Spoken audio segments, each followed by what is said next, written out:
Hello, welcome to Spice Genix. ഇന്ന് നമുക്ക് നല്ല അടിപൊളി ടേസ്റ്റിലുള്ള വായിലിട്ടാൽ അലിഞ്ഞു പോകുന്നത് പോലെയുള്ള ഒരു LIC ഫ്രഞ്ചി കേക്ക് ഉണ്ടാക്കിയാലോ. നല്ല സൂപ്പർ ടേസ്റ്റാണ് കേട്ടോ ഈ കേക്കിന്. ഇതിന് വേണ്ടിയിട്ട് നമുക്ക് വാനില സ്പോഞ്ച് കേക്കും വേണം, ചോക്ലേറ്റ് കേക്കും വേണം. നമുക്ക് ആദ്യം വാനില സ്പോഞ്ച് കേക്ക് ഉണ്ടാക്കാം. അതിന് വേണ്ടിയിട്ട് നമുക്കൊരു അരിപ്പയിലേക്ക് 1 കപ്പ് മൈദയും 1 ടീസ്പൂൺ ബേക്കിംഗ് പൗഡറും ഇട്ട് അരിച്ച് ഒരു പാത്രത്തിലേക്ക് ഇട്ടിട്ട് നമുക്ക് ഒരു വിസ്ക് വെച്ചിട്ട് ഇത് നന്നായിട്ട് ഒന്ന് മിക്സ് ചെയ്യണം. ഒരു മിനിറ്റോളം നന്നായിട്ട് മിക്സ് ചെയ്തിട്ട് അത് മാറ്റി വയ്ക്കാം. പിന്നെ ഒരു വലിയ ബൗളിലേക്ക് റൂം ടെമ്പറേച്ചറിലുള്ള 4 മുട്ടകളും 1 ടീസ്പൂൺ വാനില എസൻസും എടുക്കണം. ഇതിലേക്ക് 1 കപ്പ് പൊടിച്ച പഞ്ചസാര ചേർത്ത് കൊടുക്കാം.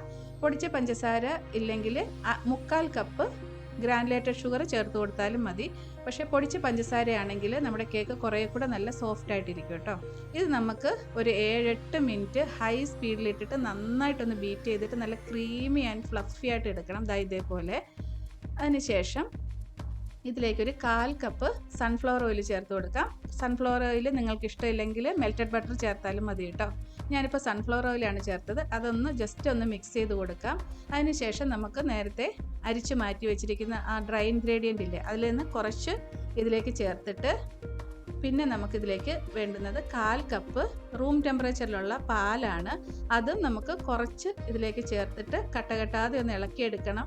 പിന്നെ ഈ പാലും ഈ ഡ്രൈ ഇൻഗ്രീഡിയൻറ്റും നമുക്ക് ഇടവിട്ട് ഇതിലേക്ക് കുറേശ്ശെ ചേർത്തിട്ട് മിക്സ് ചെയ്തെടുക്കണം. പിന്നെ ഒരു കാര്യം, നമ്മൾ ഭയങ്കര സ്പീഡിൽ ഓവർ മിക്സ് ചെയ്യാൻ പാടില്ല. ഓവർ മിക്സ് ചെയ്ത് കഴിഞ്ഞാൽ ഇതിനകത്തുള്ള ആ ഒരു എയർ ബബിൾസും ഒക്കെയുള്ള സോഫ്റ്റ്നെസ് എല്ലാം പോവും, കേക്ക് കട്ടിയാവും. അതുകൊണ്ട് കുറച്ച് പതുക്കെ നമ്മൾ ഒരു സ്പാറ്റിലയോ ഇതേപോലെ ഒരു വിസ്കോ വെച്ചിട്ട് പതുക്കെ കട്ടകെട്ടാതെ ഒന്ന് ഇളക്കിയെടുക്കണം കേട്ടോ. ഞാനിപ്പോൾ ഇത് സ്പീഡിൽ കാണിക്കുന്നതേ ഉള്ളൂ, പക്ഷേ നിങ്ങൾ പതുക്കെ വേണം ഇത് മിക്സ് ചെയ്തെടുക്കാൻ. അതിനുശേഷം നമ്മൾ ബട്ടർ തേച്ചിട്ട് ഗ്രീസ് ചെയ്ത് വെച്ച് ഒരു ബട്ടർ പേപ്പർ ഇട്ട് ലൈൻ ചെയ്ത് വെച്ചിരിക്കുന്ന ഒരു 8 ഇഞ്ചിൻ്റെ കേക്ക് ടിന്നിലേക്ക് ഇത് ഒഴിച്ചു കൊടുക്കാം. എന്നിട്ടൊരു സ്ക്യൂവറോ ടൂത്ത് പിക്കോ വെച്ചിട്ട് എയർ ബബിൾസ് ഒക്കെ ജസ്റ്റ് ഒന്ന് നമുക്ക് മാറ്റി കൊടുക്കാം.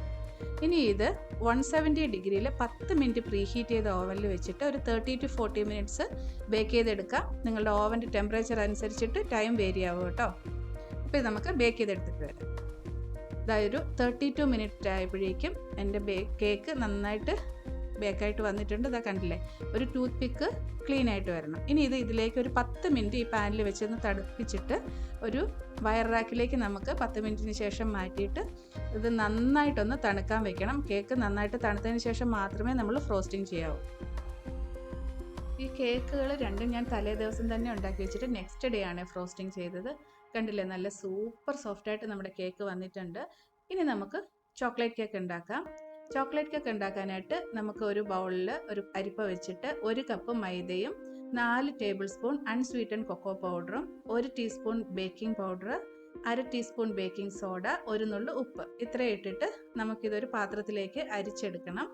ഇത് അരിച്ചെടുത്തതിന് ശേഷം നമുക്കിത് ആ വിസ്ക് വെച്ചിട്ട് തന്നെ നന്നായിട്ട് നേരത്തെ വാനില കേക്ക് ഉണ്ടാക്കിയില്ല അതേപോലെ നന്നായിട്ടൊന്ന് മിക്സ് ചെയ്തിട്ട് മാറ്റി വയ്ക്കാം. ഇനി നമുക്കൊരു വലിയ ബൗളിൽ റൂം ടെമ്പറേച്ചറിലുള്ള 4 മുട്ടകളും 1 ടീസ്പൂൺ വാനില എസൻസും എടുക്കാം. അത് ജസ്റ്റ് ഒന്ന് ബീറ്റ് ചെയ്തതിന് ശേഷം അതിലേക്ക് 1 കപ്പ് പൊടിച്ച പഞ്ചസാര ചേർത്തിട്ട് നന്നായിട്ടൊന്ന് മിക്സ് ചെയ്തെടുക്കാം. നേരത്തെ പറഞ്ഞതുപോലെ പൊടിച്ച പഞ്ചസാരയ്ക്ക് 1 കപ്പിന് പകരം 1/4 കപ്പ് ഗ്രാനുലേറ്റഡ് ഷുഗർ എടുത്താലും മതി. ഇത് ഒരു 7-8 മിനിറ്റ് ഹൈ സ്പീഡിൽ ഒന്ന് ബീറ്റ് ചെയ്തിട്ട് നല്ല ക്രീമി ആയിട്ട് എടുക്കണം. അതിനുശേഷം ഒരു 3 ടേബിൾ സ്പൂൺ സൺഫ്ലവർ ഓയിൽ ചേർത്തിട്ട് ജസ്റ്റ് ഒന്ന് മിക്സ് ചെയ്ത് കൊടുക്കാം. ഇനി നമുക്കിതിലേക്ക് നേരത്തെ അരിച്ച് മാറ്റി വെച്ചിരിക്കുന്ന ഡ്രൈ ഇൻഗ്രീഡിയൻറ്റ് കുറേശ്ശെ ചേർത്തിട്ട് ജസ്റ്റ് ഒരു വിസ്ക് അല്ലെങ്കിൽ സ്പാറ്റില വെച്ചിട്ട് ജസ്റ്റ് പതിയെ ഇതൊന്ന് മിക്സ് ചെയ്ത് കൊടുക്കാം. ഓവർ മിക്സ് ചെയ്തിട്ട് ഇതിൻ്റെ ആ ഒരു ഫ്ലഫിനെസ് ഒന്നും കളയാൻ പാടില്ല കേട്ടോ. ഇനി നമുക്കിതിലേക്ക് വേണ്ടുന്നത് 1/2 കപ്പ് നല്ല ചൂടുള്ള പാലാണ്. ഈ പാലിൻ്റെ പകുതി നമുക്ക് ആദ്യം ഒഴിച്ചു കൊടുത്തിട്ട് ഈ ബാറ്റർ ഒന്ന് മിക്സ് ചെയ്ത് എടുക്കാം. അതിനുശേഷം നമുക്ക് ഈ ഡ്രൈ ഇൻഗ്രീഡിയൻറ്റും പിന്നെ ബാക്കിയുള്ള പാലും കൂടി ചേർത്തിട്ട് ഇതൊന്ന് മിക്സ് ചെയ്തെടുക്കാം. ഇത് ഓവർ മിക്സ് ചെയ്യരുത്. ഓവർ മിക്സ് ചെയ്ത് കഴിഞ്ഞാൽ നമ്മുടെ കേക്ക് കുറച്ച് കട്ടിയായി പോവും. നല്ല സോഫ്റ്റ് ആയിട്ടുള്ള കേക്ക് വേണമെങ്കിൽ നമ്മൾ ബീറ്ററൊന്നും ഇല്ലാതെ കൈവച്ച് തന്നെ ഈ വിസ്കോ സ്പാറ്റിലയെ വെച്ചിട്ട് ജസ്റ്റ് പതുക്കെ ഒരു കട്ടയൊന്നും കെട്ടാതെ ഇതൊന്ന് ഇളക്കിയെടുത്താൽ മതി കേട്ടോ. ഈ ബാറ്റർ ഞാൻ 8 ഇഞ്ചിൻ്റെ ഒരു കേക്ക് ടിന്നിലാണ് ഒഴിച്ചു കൊടുത്തിരിക്കുന്നത്. ഞാൻ കേക്ക് ടിന്ന് ബട്ടർ വെച്ചൊന്ന് ഗ്രീസ് ചെയ്തിട്ട് ബട്ടർ പേപ്പർ വെച്ചിട്ട് ഞാൻ താഴെയും സൈഡിലും ഒന്ന് ലൈൻ ചെയ്ത് വെച്ചിട്ടുണ്ട്. അതിലേക്ക് ഒഴിച്ചിട്ട് നമുക്ക് ഒരു സ്ക്യൂർ വെച്ചിട്ട് എയർ ബബിൾസ് ഒക്കെ ഒന്ന് കളയണം. അതിനുശേഷം 180 ഡിഗ്രിയിൽ 10 മിനിറ്റ് പ്രീ ഹീറ്റ് ചെയ്ത ഓവനിൽ ഒരു 30 to 40 മിനിറ്റ്സ് വെച്ച് ബേക്ക് ചെയ്തെടുക്കാം. കറക്റ്റ് 30 മിനിറ്റ് ആയപ്പോഴേക്കും എൻ്റെ ഓവനിൽ ഇത് കേക്ക് റെഡി ആയിട്ടുണ്ട്. ഓരോരുത്തരുടെ ഓവൻ്റെ ഹീറ്റ് അനുസരിച്ചിട്ട് ടൈം വേരി ആവും കേട്ടോ. ഇനി നമുക്ക് ഈ പാനിൽ 10 മിനിറ്റ് ഒന്ന് തണുക്കാൻ വെച്ചതിന് ശേഷം ഒരു വയർ റാക്കിലേക്ക് മാറ്റിയിട്ട് നന്നായിട്ടൊന്ന് തണുപ്പിച്ചെടുക്കണം. നന്നായിട്ട് തണുത്തതിന് ശേഷം മാത്രമേ ഫ്രോസ്റ്റിംഗ് ചെയ്യാൻ തുടങ്ങാവൂ കേട്ടോ. ഇതാ കണ്ടില്ലേ, നമ്മുടെ ചോക്ലേറ്റ് കേക്ക് നല്ല സോഫ്റ്റായിട്ട് വന്നിട്ടുണ്ട്. ഇത് നന്നായിട്ട് തണുക്കട്ടെ. ആ സമയത്തിന് നമുക്ക് ഇതിലേക്ക് ഡെക്കറേറ്റ് ചെയ്യാനും ഇടയ്ക്ക് ചേർക്കാനുമായിട്ട് പ്രളയന ഉണ്ടാക്കണം. നമുക്ക് പ്രളയന ഉണ്ടാക്കാം. അതിന് വേണ്ടിയിട്ട് 1/2 കപ്പ് ഗ്രാനുലേറ്റഡ് ഷുഗർ ഒരു പാനിൽ എടുക്കാം. ഇതൊരു ലോ ഫ്ലെയിമിൽ ഇട്ടിട്ട് ഒന്ന് മെൽറ്റ് ചെയ്യണം. ഹൈ ഫ്ലെയിമിലൊന്നും ഇട്ടിട്ട് പെട്ടെന്ന് കരിച്ചു കഴിഞ്ഞാൽ ഇത് കയ്പ്പുരസം വരും. അതുകൊണ്ട് ലോ ഫ്ലെയിമിലിട്ടിട്ട് ഒന്ന് മെൽറ്റ് ചെയ്തെടുക്കാം. ഒരുവിധം നല്ലൊരു ലൈറ്റ് ബ്രൗൺ കളർ ആകുമ്പോഴേക്കും, അതായത് ഒരു ഗോൾഡൻ ബ്രൗൺ കളർ ആവും. ആ സമയത്ത് നമുക്ക് 1 ടേബിൾ സ്പൂൺ ബട്ടർ ചേർത്ത് കൊടുക്കാം. സോൾട്ടഡോ അൺസോൾട്ടഡ് ബട്ടറോ ഏത് വേണേലും ചേർത്ത് കൊടുക്കാം കേട്ടോ. ഈ ബട്ടർ ചേർത്തിട്ട് ഇത് ഒന്ന് മെൽറ്റ് ചെയ്തെടുക്കാം. ഇതൊന്ന് നന്നായിട്ട് മെൽറ്റ് ആയതിനു ശേഷം ഇതിലേക്ക് 1/2 കപ്പ് ആൽമണ്ട്സും കാഷ്യൂ നട്ട്സും, അതായത് ബദാമും അണ്ടിപ്പരിപ്പും ചേർക്കണം. ഇത് ആൽമണ്ട്സ് കുറച്ച് കൂടുതലും അണ്ടിപ്പരിപ്പ് കുറച്ച് മതി കേട്ടോ. ഇതൊന്ന് സ്പ്രെഡ് ചെയ്തതിന് ശേഷം നമുക്കിത് ഫ്ലെയിം ഓഫ് ചെയ്യാം. ഫ്ലെയിം ഓഫ് ചെയ്തിട്ട് ജസ്റ്റ് ഇതൊന്ന് ഇളക്കി കൊടുത്തിട്ട് നന്നായിട്ടൊന്ന് സ്പ്രെഡ് ചെയ്ത് വെക്കാം. നിങ്ങൾക്ക് വേണമെങ്കിൽ ഇത് വേറൊരു പാത്രത്തിലേക്ക് ഇടാം. ഞാൻ ഇത് നോൺ സ്റ്റിക്ക് ആയതുകൊണ്ട് ഇതിൽ തന്നെ വെച്ചിട്ടാണ് തണുപ്പിക്കുന്നത്. നോൺ സ്റ്റിക്ക് ആകുമ്പോൾ പെട്ടെന്ന് ഇളകി വരും. ഇത് നന്നായിട്ട് തണുക്കുമ്പോൾ ഇതേപോലെ ഒറ്റ ഒരു പീസായിട്ട് വരും. അത് നമുക്ക് ഇതൊന്ന് ഒടിച്ചെടുത്തിട്ട് ഒരു മിക്സിയുടെ ജാറിലിട്ടിട്ട് ഇത് ക്രഷ് ചെയ്തെടുക്കുകയോ അല്ലെങ്കിൽ പൊടിച്ചെടുക്കുകയോ ചെയ്യാം. ഞാനിപ്പോൾ ഇത് പൊടിച്ചാണ് എടുക്കുന്നത്. ഇതേപോലെ ഞാൻ പൊടിച്ചെടുത്തിട്ട് മാറ്റി വെച്ചിട്ടുണ്ട്. ഇനി നമുക്ക് ഒരു സാധനം കൂടി വേണം, മിൽക്ക് മെയ്ഡ് ജെല്ല്. ഇത് നമുക്ക് ഈസി ആയിട്ട് ഉണ്ടാക്കാം. അതിന് വേണ്ടിയിട്ട് നമുക്കൊരു പാനിൽ 2 ടേബിൾ സ്പൂൺ കോൺഫ്ലോർ എടുക്കണം. അതിൻ്റെ കൂടെ 2 ടേബിൾ സ്പൂൺ പഞ്ചസാരയും കൂടെ ചേർത്തിട്ട് 1 കപ്പ് വെള്ളം കുറേശ്ശെ ചേർത്തിട്ട് ഇതൊന്ന് നന്നായിട്ടൊന്ന് മിക്സ് ചെയ്തെടുക്കണം ആദ്യം. ഇല്ലെങ്കിൽ ഇത് കട്ട കെട്ടിപ്പോവും. ഒന്നിച്ച് വെള്ളം ഒഴിച്ചിട്ട് ഇത് മിക്സ് ചെയ്താൽ, അതുകൊണ്ട് കുറേശ്ശെ വെള്ളം ഒഴിച്ചിട്ട് കട്ട കെട്ടാതെ ഇതൊന്ന് ഇളക്കി മിക്സ് ചെയ്തെടുത്തതിന് ശേഷം മീഡിയം ലോ ഫ്ലെയിമിൽ വെച്ചിട്ട് ഇതൊന്ന് കുക്ക് ചെയ്തെടുക്കണം. ഇതേപോലെ നല്ല തിക്കാവുന്നത് വരെ. ഹൈ ഫ്ലെയിമിലിട്ടാൽ പെട്ടെന്ന് കട്ടിയായി പോവും. മീഡിയം ലോ ഫ്ലെയിമിലിട്ടിട്ട് നന്നായിട്ട് കൈയെടുക്കാതെ ഇളക്കിയിട്ട് മിക്സ് ചെയ്തെടുക്കണം. ഇതൊരു 3-4 മിനിറ്റ് കൊണ്ട് ഇത് റെഡിയാവും കേട്ടോ.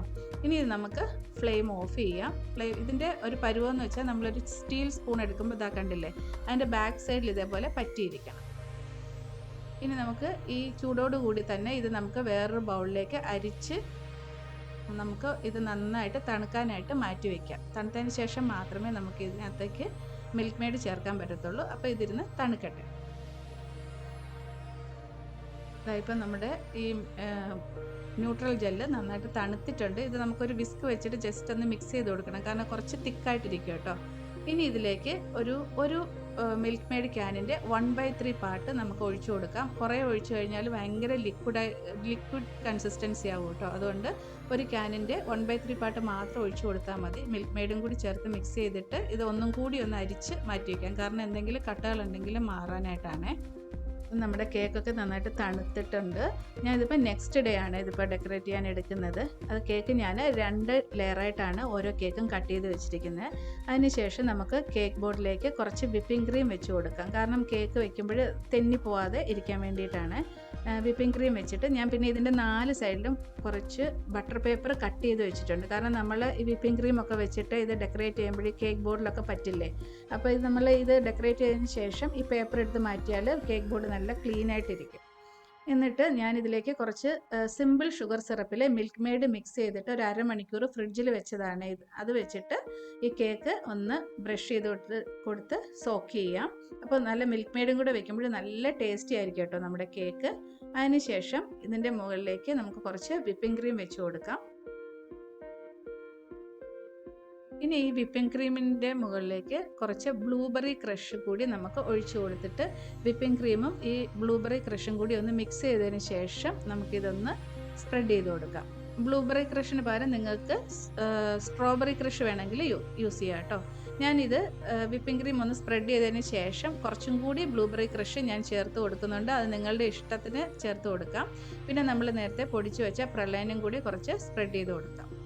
ഇനി നമുക്കിതിന് മുകളിലേക്ക് ഒരു പീസ് ചോക്ലേറ്റ് കേക്കിൻ്റെ ലെയർ വെച്ച് കൊടുക്കാം. അതും നമുക്ക് ഇതൊന്ന് ആ ഒരു milk made simple sugar syrup mix വെച്ചിട്ട് ഒന്ന് സോക്ക് ചെയ്ത് കൊടുക്കാം. പിന്നെ നമ്മൾ വിപ്പിംഗ് ക്രീം വെച്ചിട്ട് ഇതിൻ്റെ മുകളിലേക്ക് ഞാൻ കുറച്ച് ചോക്ലേറ്റ് സിറപ്പും കൂടി ഒഴിച്ചു കൊടുക്കുന്നുണ്ട്. ചോക്ലേറ്റ് സിറപ്പും കൂടി വിപ്പിംഗ് ക്രീമിൻ്റെ കൂടെ മിക്സ് ചെയ്തിട്ട് ഒന്ന് സ്പ്രെഡ് ചെയ്ത് കൊടുക്കാം. പിന്നെ മറ്റേ ബ്ലൂബെറി ക്രഷ് ഒഴിച്ചതുപോലെ കുറച്ച് ചോക്ലേറ്റ് സിറപ്പും കൂടി ഇതിലേക്ക് നമുക്ക് ഒഴിച്ചു കൊടുക്കാം. ഇതൊക്കെ നിങ്ങളുടെ ഇഷ്ടത്തിനനുസരിച്ചിട്ട് ഈ ചോക്ലേറ്റ് സിറപ്പ് യൂസ് ചെയ്യാം കേട്ടോ. പിന്നെ കുറച്ച് പ്രളയനം കൂടി ഇട്ടിട്ട് അതിൻ്റെ മുകളിലേക്ക് നെക്സ്റ്റ് ലെയർ വാനില കേക്കിൻ്റെ ലെയർ വെച്ച് കൊടുക്കുന്നുണ്ട്. ഇത് അതായത് വാനില കേക്ക് ഒരു ലെയറും ചോക്ലേറ്റ് കേക്ക് ഒരു ലെയറും അതേപോലെ നമുക്കിത് അറേഞ്ച് ചെയ്ത് വെച്ചിട്ട് നമുക്ക് നേരത്തെ ചെയ്ത സെയിം പ്രോസസ്സ് റിപ്പീറ്റ് ചെയ്യാം. വാനില കേക്കിൻ്റെ മുകളിൽ കുറച്ച് ബ്ലൂബെറി ക്രഷും പ്രളയനും വെക്കുക. പിന്നെ ചോക്ലേറ്റ് കേക്കിൻ്റെ മുകളിൽ ചോക്ലേറ്റ് സിറപ്പ്. ഈ ചോക്ലേറ്റ് കേക്കിൻ്റെ ലാസ്റ്റ് ലെയർ നമ്മൾ വെക്കുമ്പോൾ ഞാനിത് രണ്ട് സൈഡും ഒന്ന് ഈ ഷുഗർ സിറപ്പ് വെച്ചിട്ട് ഒന്ന് സോക്ക് ചെയ്ത് കൊടുക്കുന്നുണ്ട്. അതിനുശേഷം വിപ്പിംഗ് ക്രീം വെച്ചിട്ട് ഫുള്ളൊന്ന് ക്രം കോട്ട് ചെയ്ത് കൊടുക്കുന്നുണ്ട്. ആദ്യം ക്രം കോട്ട് ചെയ്തതിന് ശേഷം നമുക്കിത് ഒരു അരമണിക്കൂറെങ്കിലും മിനിമം ഫ്രിഡ്ജിൽ വെച്ചിട്ട് ഒന്ന് തണുപ്പിച്ച് സെറ്റാക്കി എടുത്തതിന് ശേഷം മാത്രമേ നെക്സ്റ്റ് ലെയർ ചെയ്യാവൂ കേട്ടോ. ഇത് നമുക്ക് ഫ്രിഡ്ജിൽ വെച്ചിട്ട് എടുത്തിട്ട് വരാം. ഞാനിപ്പോൾ ഏകദേശം ഒരു 2 മണിക്കൂറോളം ഫ്രിഡ്ജിൽ വെച്ച് കേട്ടോ. ടൈം ഇല്ലെങ്കിൽ അരമണിക്കൂർ വെച്ചാലും മതി. അതിനുശേഷം മുകൾ ഭാഗത്ത് കുറച്ച് ബോർഡർ പോലെ ഫ്ലവേഴ്സ് വെച്ച് കൊടുക്കുന്നുണ്ട്. പിന്നെ നടുക്ക് നമ്മൾ നേരത്തെ പ്രിപ്പയർ ചെയ്ത് വെച്ച മിൽക്ക് മെയ്ഡ് ജെല്ല് ഒഴിച്ച് കൊടുത്തിട്ട് പിന്നെ സൈഡിലെല്ലാം ഒന്നും കൂടി വിപ്പിംഗ് ക്രീം വെച്ചിട്ട് ഒന്ന് ഐസിങ് ചെയ്തതിന് ശേഷം ഒരു സിമ്പിൾ ഡിസൈൻ കൊടുത്തിട്ടുണ്ട്. ഫ്ലവേഴ്സും ചോക്ലേറ്റ് ചിപ്സും എല്ലാം വെച്ചിട്ട് കുറച്ച് ബട്ടർഫ്ലൈസൊക്കെ വെച്ച് പിന്നെ ആ പ്രളയൻ അതിൻ്റെ മുകളിലെല്ലാം ഒന്ന് തൂകി ഒന്ന് ഡിസൈൻ കൊടുത്തിട്ടുണ്ട്. താഴെയും അതേപോലെ ഒരു ബോർഡർ ഡിസൈൻ കൊടുത്തിട്ടുണ്ട്. ഇത്രയേ ഉള്ളൂ. നമ്മുടെ സൂപ്പർ ടേസ്റ്റി ആയിട്ടുള്ള LIC ഫ്രഞ്ചി കേക്ക് റെഡി ആയിട്ടുണ്ട്. നല്ല ടേസ്റ്റാണ് കേട്ടോ. എല്ലാവരും ഒന്ന് ട്രൈ ചെയ്ത് നോക്കണേ.